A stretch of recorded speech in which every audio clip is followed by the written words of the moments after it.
The year was 2168. Earth had long since become a cradle of scientific marvels, but even with quantum computing, neural replication, and synthetic gravity, humanity had never cracked one enigma of Venus. Thick, poisonous clouds veiled its surface. Temperatures melted steel. Every probe ever sent there had died screaming. That is, until the event. Dr. Lian Velasquez, head of the Temporal Anomalies Division at the Global Science Accord, stood over the glass observation dome at Lunar Base Halcyon. The rift shimmered like a tear in reality, floating 300 kilometers above Venus's upper cloud deck. It had appeared 2 months ago, a distortion in space-time that defied physics. No radiation, no heat, no explanation. Only one probe made it through before its signal cut out, and what it sent back changed everything. Not just images of blue skies and green valleys, impossible on present-day Venus, but structures, towers, roads, cities, and people. People who looked human, but something about their eyes. They weren't welcoming.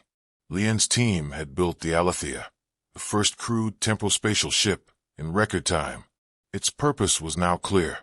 Go through the rift, gather intelligence, and, if possible, make contact. She knew the risks. What lay on the other side might not just be alien, it might be hostile. But humanity didn't fear the unknown anymore. They hunted it. The Alethea launched from lunar orbit, guided by a crew of 5. Lian, Commander Raj Harlan, biologist Keiko Sung, tech specialist Marco Trent, and linguopsychologist Tessa Dhu. The ship was sleek, titanium-ribbed, and wrapped in time displacement, shielding that flickered like liquid chrome. The moment they breached the rift, the view screen exploded with light. Sensors spun. Time bent. Then silence. When their vision cleared, they weren't above a molten death world anymore. They were in the sky over a paradise. Venus, 5 million years ago. Below them stretched deep oceans and floating landmasses anchored by strange antigravitic rock formations. Towering spires of obsidian and gold rose in clusters. Birds that shimmered with bioluminescence soared on thermals. A twin moon system hovered in the sky. But the cities. Tessa leaned forward. Those aren't ruins. They're alive. Indeed, the buildings shifted slightly, like breathing organisms. Bridges curved like serpents. Roads rippled as if conscious. We're not in Kansas anymore, Marco muttered. Their descent was met with a strange escort, 6 triangular crafts that looked like obsidian manta rays. They surrounded the Alethea, but did not fire. Instead, they led it toward a vast citadel floating on a cloud. We're being invited, Raj said grimly. Or heard it, Lian countered. The beings who greeted them called themselves the Venerii. They were eerily human, tall and beautiful with angular features, silvery hair, and glowing irises that shimmered between gold and violet. Their leader, a woman named Eriska, wore robes woven with embedded light. She spoke flawless English. We have waited, Lian Velasquez, she said. How do you know my name? We are what you may call time-aware.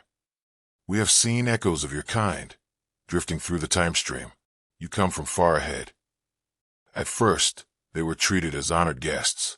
The Venerii offered feasts of crystalline fruits, liquid flame wine, and halls of music that manipulated gravity and mood. But beneath the opulence lay a cold truth. Keiko noted the absence of children. Tessa observed that none of the Venerii ever touched each other. Raj caught a glimpse of prisoners, with blank eyes being marched silently through a mirrored corridor. And Marco found something worse, a data core that contained maps of Earth.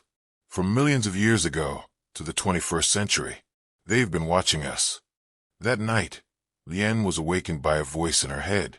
You must leave. They burn worlds. It came from a being in a hidden chamber beneath the floating citadel, a malformed Venerii child with dull eyes and scorched skin. They call us flame-born. We are born different. We feel. We love. That makes us defective. The child revealed the secret of the Venerii.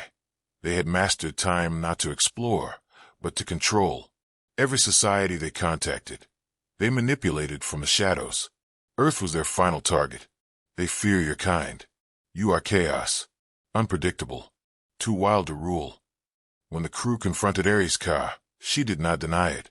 Your species is a blight that will ruin 1,000,000 timelines. We will sterilize it gently. That sounds like genocide, Raj snapped. It is mercy, she replied. The crew had a choice, escape or fight. But Lien had seen enough. They weaponized the Alethea, using Marco's code exploits. The ship became a virus in space-time, disrupting the Venerii control systems. Raj led a sabotage mission through the Citadel's temporal cores. Tessie used her gift of empathy to rally the Flameborn. When the uprising began, the skies over Venus turned black. Venerii ships engaged in combat with their own rogue Flameborn. The Alethea became a beacon for freedom. Cities crumbled. The organic structures shrieked. Venus screamed.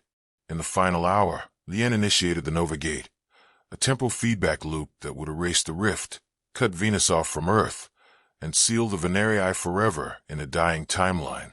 We can't save them all, Keiko whispered. We save what we can, Lien replied. The Alethea punched through the collapsing gate, just as Venus vanished in a flash of white fire. Back on Earth, 2169. No trace of the rift remained. The stars were still. But humanity now knew the truth.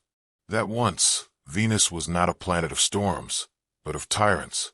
That those who looked like us could still be monsters. And that even across time, humans would fight for their right to be free. Lien stared up at the night sky, where Venus twinkled like a lie. We remember, she said. Love this journey through time and terror? Milky Way if you believe humanity's spirit can outlast gods and tyrants, even on ancient Venus. Smash that like button and subscribe for more epic HFY tales. Flying Saucer, drop a comment. What would you do if you found civilization watching Earth across time? Fire new stories every week, where humans don't just survive, they conquer the impossible. And humanity never forgot.